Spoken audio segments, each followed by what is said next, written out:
इस वीडियो में हम लोग सीखेंगे TDS on sale of property के बारे में कि जो भी इमूवेबल प्रॉपर्टी होते हैं जैसे कि आपका लैंड हो गया, बिल्डिंग हो गया, तो उस पे टीडीएस का अगर उसको हम लोग सेल और परचेज करते हैं तो उस पे टीडीएस का क्या प्रोविजंस ओवरऑल एप्लीकेबल होते हैं और उसका हम लोग को कंप्लायंस कैसे करना होता है।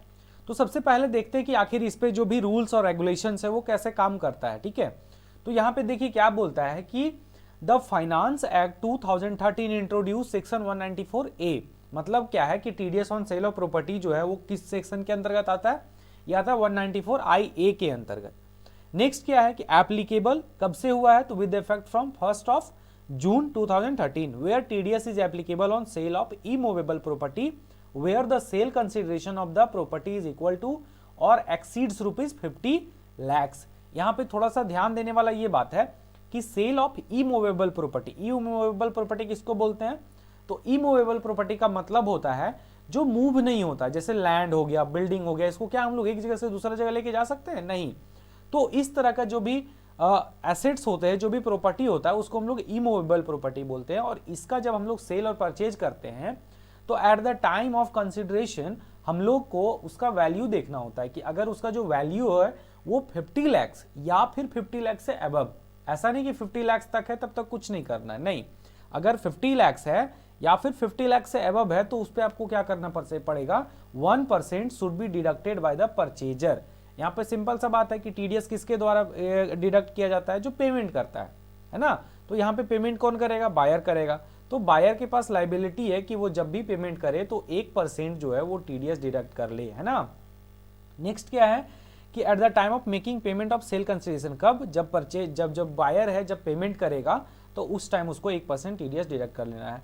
Tax so deduct should be deposited to the central government account through any of the authorised bank branches. However provision of section 203A will not be applicable in the above case. इसका क्या मतलब होगा कि देखिए TDS, देखिए normal case में क्या होता है कि हम लोग टीडीएस डिडक्ट किए, फिर उसको ITNS 281 में जाके पेमेंट कर दिए, उसके बाद एज पर 24Q 26Q जाके पेमेंट रिटर्न फाइल कर दिए। लेकिन टीडीएस के ऑन प्रॉपर्टी के केस में ऐसा नहीं होता है। यहाँ पे सिंपल सा बात है कि टैन नंबर मैंडेटरी है ही नहीं इस केस में। बेसिकली उतना कंप्लायंस करने के लिए आपको अदर देन जो है प्रॉपर्टी के अलावा जो टीडीएस हम लोग डिडक्ट करते हैं उसके लिए हम लोग को क्या है, टैन नंबर मैंडेटरी है, क्योंकि without tan number you can not make payment of TDS, है ना। विदाउट टैन नंबर आप रिटर्न फाइल नहीं कर पाओगे। तो इसलिए यहाँ पे क्या है, यहाँ पे टैन नंबर मैंडेटरी है ही नहीं, मैंडेटरी का उसका यूज ही नहीं है। ये ओवरऑल पूरा का पूरा पैन बेस्ड ट्रांजेक्शन होता है। आपको यहाँ पे पूरा क्या करना है, टीडीएस डिडक्ट करना है, उसके बाद आपको क्या करना है, एक छोटा सा रिटर्न फाइल करना है जिसको बोलते हैं 26QB। तो देखिए क्या बोलता है, all details regarding the transaction related to TDS on property are required to be furnish in the form of 26QB and this form 26QB is required to be submitted at the time of payment। ये कब जाएगा, ये payment के time में ही चला जाएगा। यहाँ पे आपको अलग से पेमेंट और रिटर्न फाइल करने का जरूरत नहीं है। आपको यहाँ पे अलग से कुछ नहीं करना है, एक साथ में ही आप सारा डिटेल फिल करिए और जाके पेमेंट कर दीजिए, दैट्स इट, नथिंग एल्स। ठीक है। नेक्स्ट क्या है कि after depositing the TDS the buyer or deductor of the property would also be required to issue form 16B।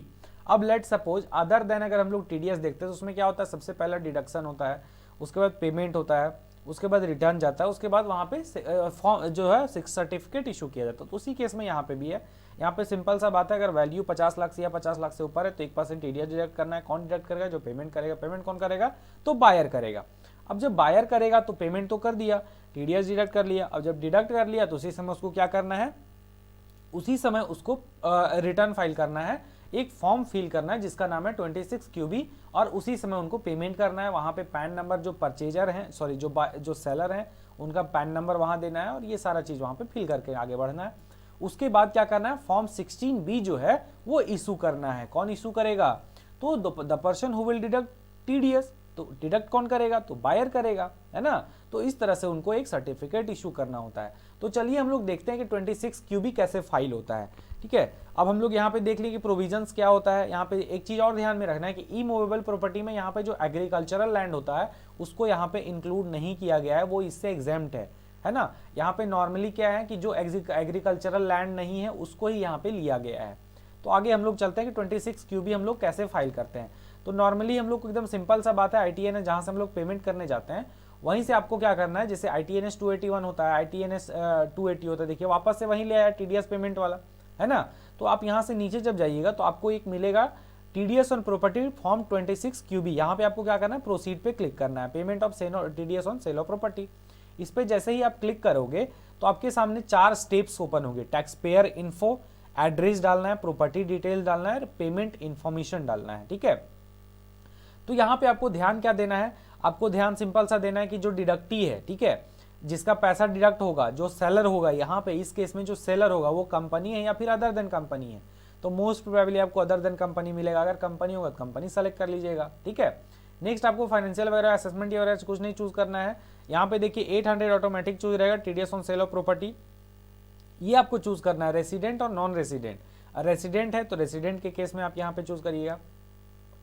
अब यहाँ पे पैन नंबर आपको डालना है, किसका, ट्रांसफरी का, बायर का, किसका, बायर का, जो TDS डिडक्ट किया है ना, बायर पेयर है ना, वो अपना TDS डिडक्ट। लेट सपोज हम क्या कर रहे हैं, हम खरीद रहे हैं तो हम पेमेंट करेंगे, तो मैं अपना यहाँ पे अपना ये पैन नंबर डालता हूं, ठीक है। नेक्स्ट आपको क्या करना है, इंडिविजुअल स्टेटस खुद आ गया, confirm permanent account number of transferee. Transferee और बायर जो होते हैं वो एक ही को बोला जाता है। तो यहाँ पे फिर से क्या करना है, आपको पैन नंबर डाल देना है, ठीक है। पैन नंबर डालने के बाद आपको क्या करना है, ट्रांसफरर है ना, जो सेलर है, ठीक है, तो सेलर का यहाँ पे पैन नंबर डालना है, ठीक है, जो अपना एसेट्स सेल कर रहा है। तो लेट सपोज हम उनका डाल देते हैं,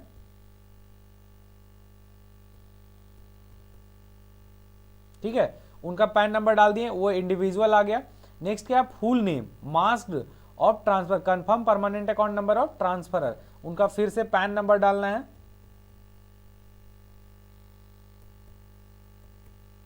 पैन नंबर डालने के बाद यहाँ पे क्या हो गया, हम लोग का टैक्स पेयर इन्फो आ गया। यहाँ पे 2 लोग हैं, 2 लोग कौन है, एक ट्रांसफरर है और एक ट्रांसफरी है। ट्रांसफरी मतलब जो खरीद रहा है, ट्रांसफरर जो बेच रहा है ना। तो TDS कौन डिडक्ट करेगा, ट्रांसफरी, बायर जो है, जो पेमेंट करेगा, ठीक है। तो यहाँ पे डाल के आपको आगे बढ़ जाना है। नेक्स्ट एड्रेस डालना है आपको यहाँ पे। तो एड्रेस का क्या, एड्रेस जो है वो पूरा का पूरा आपको फिल करने है। लेट सपोज हम एड्रेस डाल देते हैं, ठीक है, स्टेट चूज कर लेना है। नेक्स्ट क्या करना है, आपको पिन कोड डाल देना है।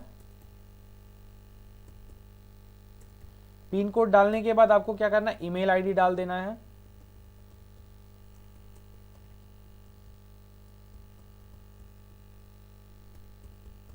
ईमेल आईडी डालने के बाद मोबाइल नंबर मैंडेटरी नहीं है, आप मोबाइल नंबर नहीं डाल सकते हैं। अब यहाँ पे एक ऑप्शन पूछता है वेदर मोर देन 1 ट्रांसफरी और बायर, मतलब क्या होता है कि किसी किसी केस में एक से अधिक बायर होता है, सेलर तो एक है लेकिन बायर एक से अधिक है। तो अगर है तो यस करिएगा, नहीं है तो नो करके आप आगे बढ़ जाइएगा। सेम उसी तरह से ट्रांसफरर है, ये किसका एड्रेस गया, ट्रांसफरी का गया, है ना। यहाँ पे किसका गया, ट्रांसफरी मतलब जो खरीद रहा है, और यहाँ है ट्रांसफरर जो बेच रहा है, उसका एड्रेस यहाँ पे आप डाल दीजिए। एड्रेस डाल दीजिए यहाँ पे उसका, आप एड्रेस डालने के बाद स्टेट चूज कर लीजिए। स्टेट चूज करने के बाद यहाँ पे पिन कोड डाल दीजिए, ठीक है। यहाँ पे भी सेलर कहीं एक से ज्यादा है, अगर है तो यस करेंगे, नो है तो नो करके आगे बढ़ेंगे। नेक्स्ट पे हम लोग क्लिक करेंगे। अब यहाँ पे हम लोग को प्रॉपर्टी का डिटेल्स मांग रहा है, complete address of the property transferred, ठीक है, जो भी एड्रेस है। बोलता है टाइप ऑफ प्रॉपर्टी क्या है, लैंड है, बिल्डिंग है, शॉप है, अपार्टमेंट, फ्लैट, बंगलोज, क्या है, तो हम बोलेंगे लैंड है। लेट सपोज लैंड है तो लैंड है। बोलता क्या है कि name of the premises, building, village, land suppose करिए हजारीबाग में है, ठीक है। आपका क्या है, आप यहाँ पे क्या है, आपको यहाँ पे बता देना है कि नेम ऑफ प्रेमिसेस, अगर कहीं पे कुछ भी विलेज वगैरह का जो भी नाम है आपको यहाँ पे डाल देना है, ठीक है। नेक्स्ट क्या करना है, स्ट्रीट डाल देना है, जो भी डिस्ट्रिक्ट है वो डाल देना है, ठीक है। स्टेट चूज कर लेना है। यहाँ पे किसका एड्रेस डालना है, एड्रेस ऑफ प्रॉपर्टी की, प्रॉपर्टी कहाँ पे है, ठीक है, ये डाल दिया। बोलता है डेट ऑफ एग्रीमेंट और बुकिंग, तो लेट सपोज जो भी डेट है आप यहाँ पे डेट डाल दीजिए, जिस भी डेट को आप क्या किए हैं, आप जिस भी डेट को बुक किए हैं या फिर एग्रीमेंट किए हैं। बोलता है टोटल वैल्यू ऑफ कंसिडरेशन, तो किस केस में, अगर मान लो 50 में, इस केस में 51 लाख है, ठीक है। तो हम लोग यहाँ पे 51 लाख टाइप कर दिए, नेक्स्ट क्या बोलता है कि पेमेंट टाइप क्या है, तो लमसम है या इंस्टॉलमेंट में है, मतलब आप इसको इंस्टॉलमेंट में पेमेंट किए या फिर एक बार में पूरा किए। एक बार में किए तो आप एक बार सेलेक्ट कर लीजिए, लमसम होगा तो सॉरी ये लमसम कर लीजिए, और अगर इंस्टॉलमेंट में होगा तो इंस्टॉलमेंट चूज कर लीजिए। नेक्स्ट बोलता है पेमेंट और क्रेडिट, तो यहाँ पे आपको ये चीज ध्यान देना है कि पेमेंट और डिडक्शन दोनों सेम डेट में होना चाहिए, है ना, या तो फिर एक महीना के अंदर होना चाहिए, 2 महीना नहीं होना चाहिए, अदरवाइज 1% का इंटरेस्ट लग जाएगा लेट डिडक्शन का, है ना। तो लेट सपोज मैं पेमेंट किया हूँ 1 जनवरी 2023 को, ठीक है, और मैं उसी दिन क्या किया, डिडक्ट भी कर लिया 1 जनवरी, है ना, जनवरी 2023 मैं उसी दिन डिडक्ट कर लिया। अगर एक महीना लेट से करेंगे तो उस पर क्या हो जाएगा, वहां पे हम लोग का ये आ जाएगा, ये एरर आ जाएगा। क्यों, यहाँ पे आपको ओवरऑल क्या हो जाएगा, वहां पे 1% का इंटरेस्ट देना पड़ जाएगा। 51 लैक्स है तो आपको यहाँ पे 51 लैक्स चूज कर लेना है। नेक्स्ट क्या करना है, बोलता है the total amount paid credited currently, है ना, टोटल अमाउंट कितना, तो भैया मैं 51 लाख जो है वो पूरा का पूरा दे चुका हूं, ठीक है, तो 51 लाख आप यहाँ पे पूरा डाल दीजिए।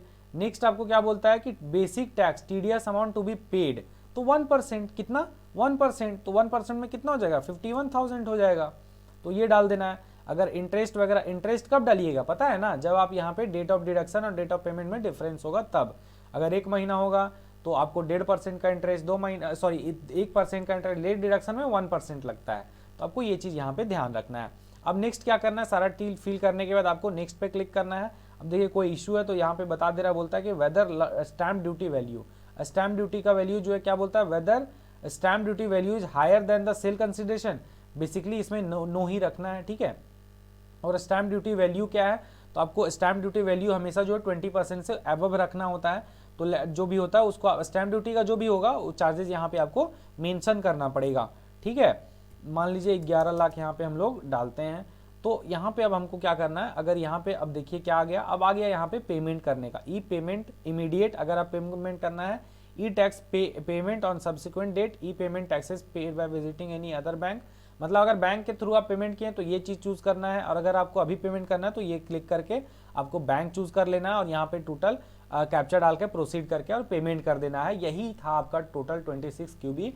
इट्स अ वेरी इजी, यहाँ पे बहुत सारा हम लोग को कंप्लायंस नहीं है कि पहले पेमेंट करो, फिर पहले डिडक्ट करो, फिर पेमेंट करो, फिर उसका पूरा 3 महीना के बाद 1 क्वार्टर में उसका रिटर्न डालो, रिटर्न डालने के बाद ये प्रोसीजर, ये सारा कुछ नहीं है, सिंपल है एकदम पूरा।